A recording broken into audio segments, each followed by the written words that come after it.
You have seen the formula for the arc length before and in previous calculus courses.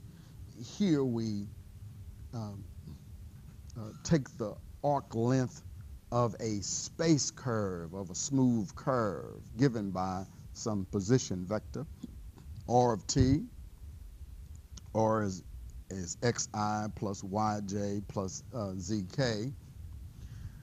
And so the so-called arc length is a very similar formula, is the integral from a to b, if we're on this closed interval from a to b, of the square root of each of the individual functions, their derivatives summed up with their squares. Now, if you think about it, this radical is directly the norm of r prime of t. So all we're doing is taking the integral of the norm of r prime. Now, what are we actually calculating?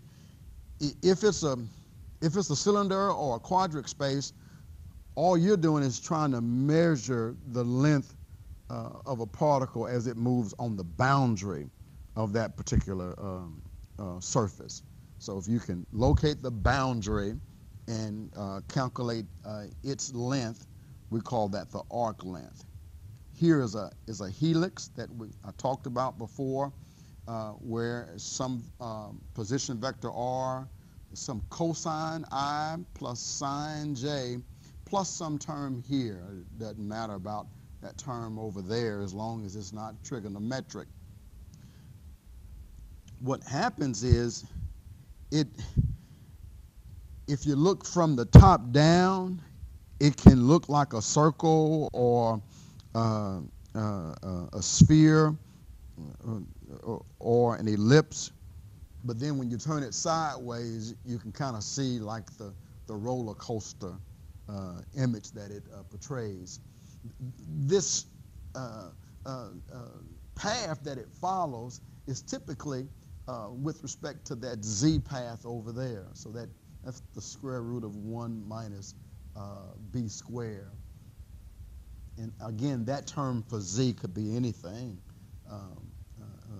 as long as it's not trigonometric. If it's trigonometric, then we don't get the helix form here that you see. So the path that you follow when you measure this guy, that is said to be S, right?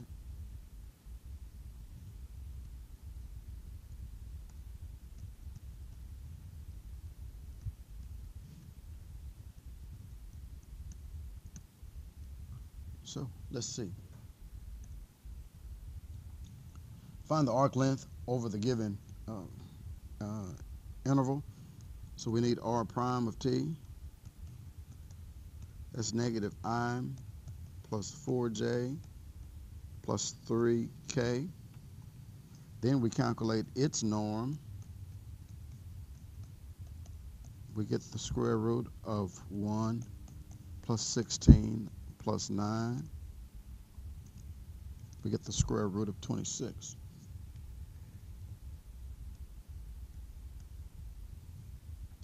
So the arc length is the integral from a to b of the norm of r prime of t dt. This is the integral from 0 to 1. That's what we're on. Here we calculated that guy to be the square root of 26 dt. That square root is a number, so it's just the coefficient. You can put that on the outside of the integral from 0 to 1 dt. Integrate dt, we just get t. So S is, I'm going to put that t in the front times the square root of 26, evaluate the t from 0 to 1, and that's just the square root of 26. My problem on the test will be on that level in terms of difficulty. Okay, so either it looks like that or it looks like this. So this is a helix, right? Let's see if you can calculate that one, and let's see what you get. Let's give you a couple of minutes on that.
Let's see.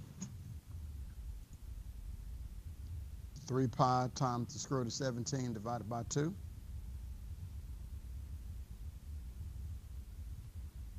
But you don't hear me though.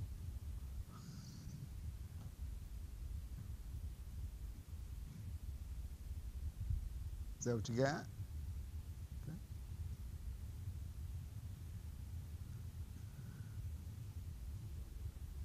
Okay. Yeah.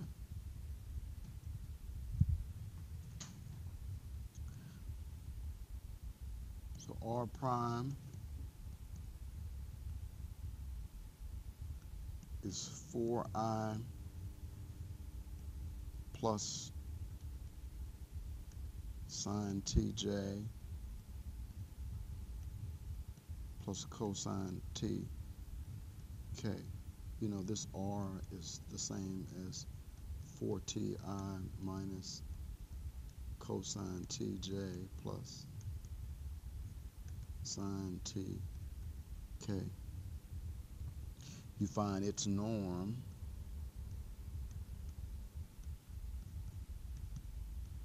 you get the square root of 4 squared, that's 16, plus, this is sine squared plus cosine squared, so that's just 1, right? So you get the square root of 17. So the arc length is the integral from 0 to 3 pi over 2 times the square root of 17 dt. So this is t times the square root of 17 evaluated from 0 to 3 pi over 2. So it's just 3 pi over 2 times the square root of 17.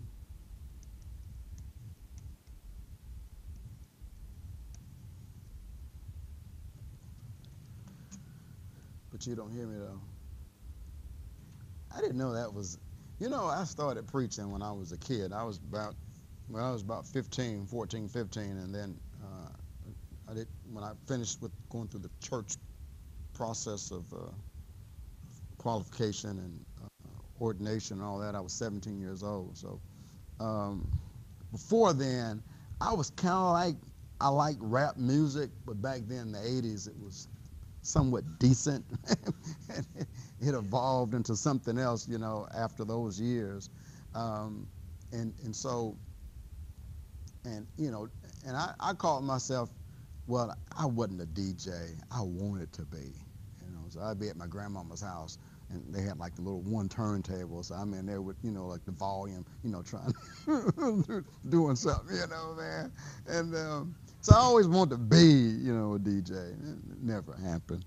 Um, and a few years ago, we had an instructor here in welding, Mr. Calvin Washington. He's a professional DJ. And I don't know, we started talking at one of our in-services, and he said he was a DJ. I said, man, I wanted to be a DJ, and he's like, yeah. I said, well, but I started preaching, and so I just forgot about all that. And man, this guy, he had a pair of techniques, the old-fashioned turntables. Yep, the 1200 techniques, the ones that DMC had, and DJ Jazzy Jeff, back in the 80s, early 90s. And he said, man, I can give them to you. I said, get out of here. He said, I give them to you. I said, why are you doing it? He said, man, I want to be a blessing. I'll be a blessing to you. Lord will bless me. I said, well, praise the Lord. And man, he gave me those, and I've been playing around, But I've been listening on Pandora. Now, my Pandora music has been set to the Soul Stirrers. That's an old gospel quartet group from back in the days. I listen to all the old stuff. And so I recently, we were at the classic, the Magic City Classic about 3 years ago, and they had this group there on stage, EPMD, I think I'm saying it right, because I want to say EMPD, but I think it's EPMD, an old rap group. And so I just typed in Pandora EPMD, and so then all the music associated with that. Well, this is one song from back then, I guess the 80s, I don't know, early 90s. You had the East Coast, West Coast rivalry, and so you had the guys on the East Coast, and like Biggie Smalls and those guys, and this was like way after, so I don't know anything about that. I'm just kind of hearing about it, But then you had the guys on the West Coast. People knew about Tupac, but there were other guys too. So there's one group, Coolio and Rodney somebody, Joe Cooley and Rodney O. But they had this song called "But You Don't Hear Me Though." That's pretty good. So that's why I was saying to you, "But you don't hear me though." So that's this old rap. But you don't hear me though. Anyway, let's go all around the world. So, but you don't hear me though. I thought that was pretty cool. Curvature. Let's get here to curvature. We want to see how much curvature is there in a curve. Well, if it's a straight line, then the curvature is 0. If it's a circle, the curvature is automatically 1 divided by the radius. We can calculate the curvature within a particular smooth curve by just looking at the fraction or the quotient of the norm of the derivative of the tangent divided by the norm of the derivative of the position vector. This S represents R. So here, take the derivative of t, the curvature is the norm of dt divided by ds. We can look at that as being basically just 2 derivatives divided by each other. And so this guy becomes something that you've seen in parts before, but if you put them together, we get this so-called curvature number. If it's a circle, again, the curvature is just 1 over r. The formula that we use for curvature is the norm of t prime divided by the norm of r prime.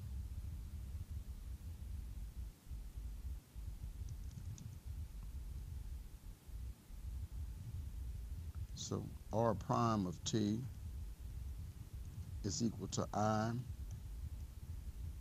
plus 2tj plus tk. Its norm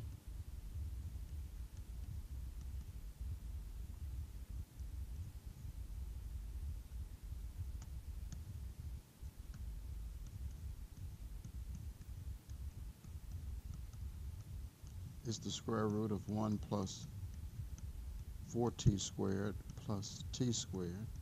So we get the square root of 1 plus 5t squared. So the tangent is r prime divided by its norm. So this is 1 over the square root of 1 plus 5t squared I plus 2t over the square root of 1 plus 5t squared j plus t all over the square root of 1 plus 5t squared k.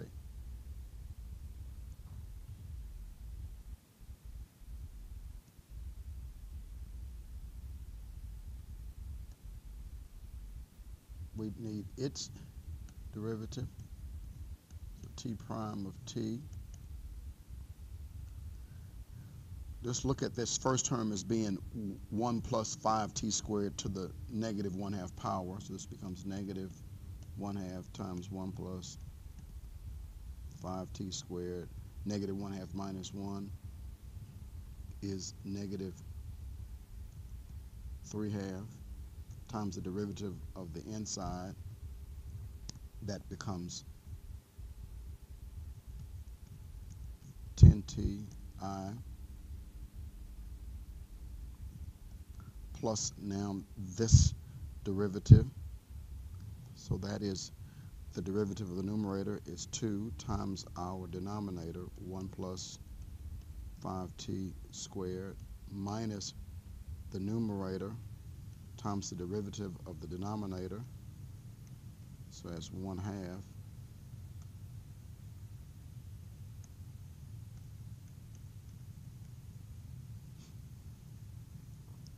times 1 plus 5t squared to the negative 1/2 times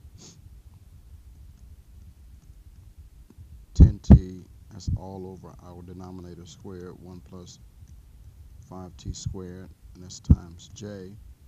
Then for the kth term, we use the quotient rule on that. So this is plus the derivative of t is just 1 times our denominator, 1 plus 5t squared, minus the numerator t times the derivative of the denominator. That's 1/2 times 1 plus 5t squared. 1/2 minus 1 is negative 1/2 all over our denominator squared, 1 plus 5t squared, and that's k.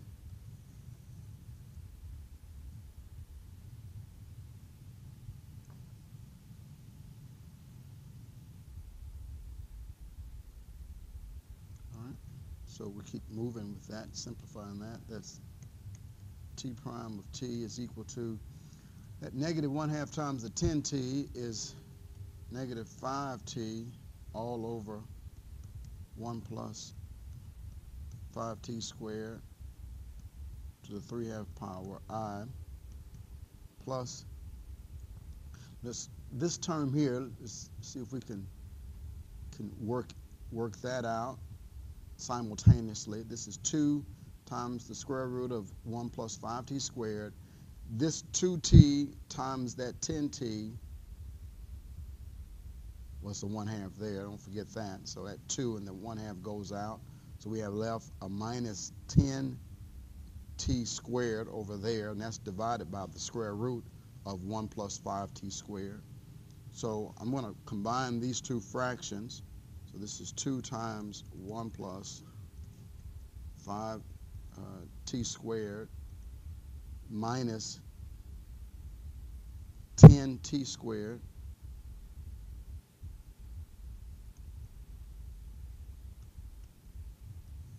that's all over the radical times 1 plus 5t squared. So that's 1 plus 5t squared to the 3/2 power. That's j. Something similar happens. I didn't multiply this guy by the derivative of the inside, 10t. Something similar happens to this term. Let's see.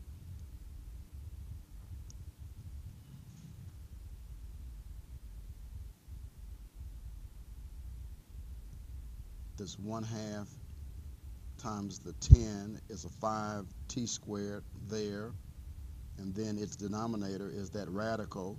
I'm going to multiply that radical times this term, so I get 1 plus 5t squared.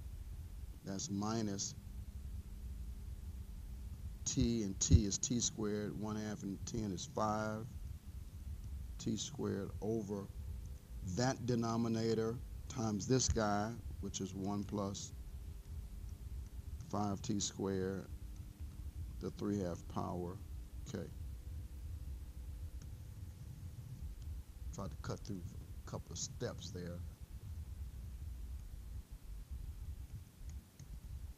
T prime of t, negative 5t over 1 plus 5t squared to the 3/2 power I, plus this is 2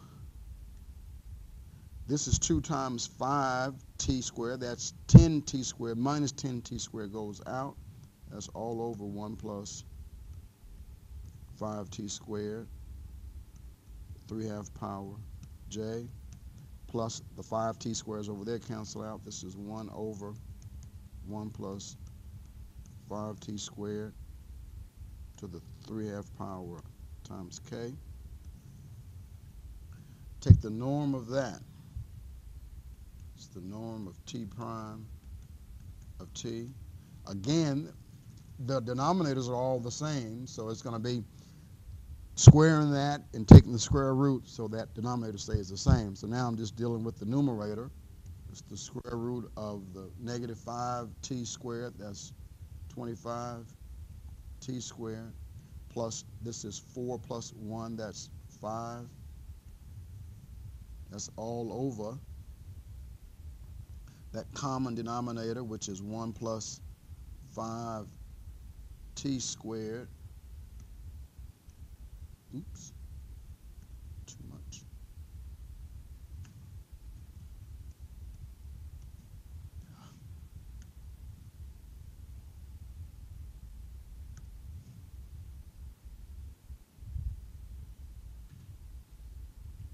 Times the square root of 1 plus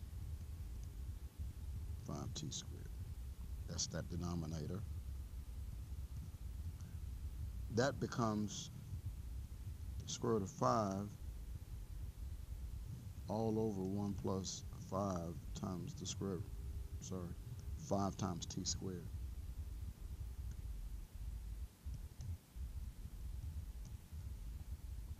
Look at the numerator. If you factor out a 5 here, this is 5 times parentheses t squared plus 1, and so that becomes the square root of 5 times the square root of 5 t squared plus 1. So that square root would go out with this guy. I have left the square root of 5 and this term right here.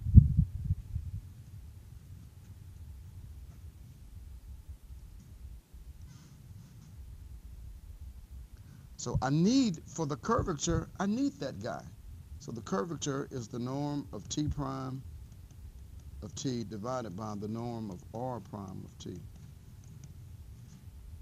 So this is the square root of 5 over 1 plus 5t squared over the norm of r prime. That was that square root of 1 plus 5t squared.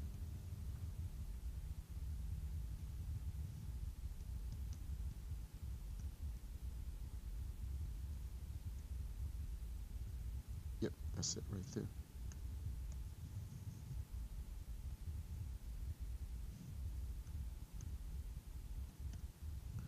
So this is the square root of 5 over 1 plus 5t squared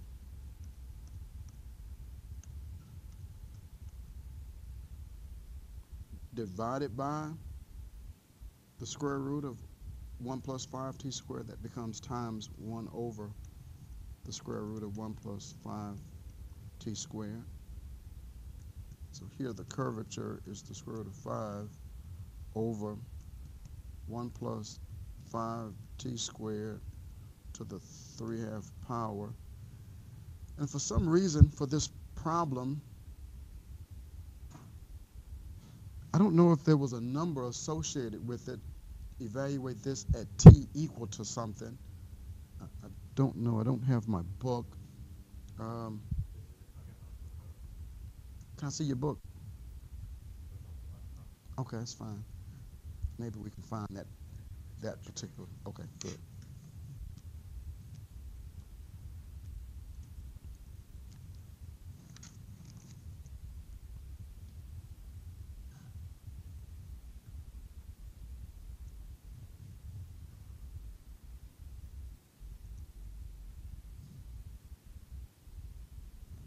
Can you get rid of that right there? Oh, oh, okay, great. Thank you. So let's find that particular problem. Find the curvature. They don't give us a point, so that's it. Yep, that's the answer. Sometimes they'll say at t equal to 1 or t equal to power over 2, but they don't for that problem, so I copied it right. So that's the answer there. Good deal. Now, the one on the test, you don't have to go through all of that. It should be better. It's going to be something like that. Try your hand at that one. Let's see what you get for the curvature.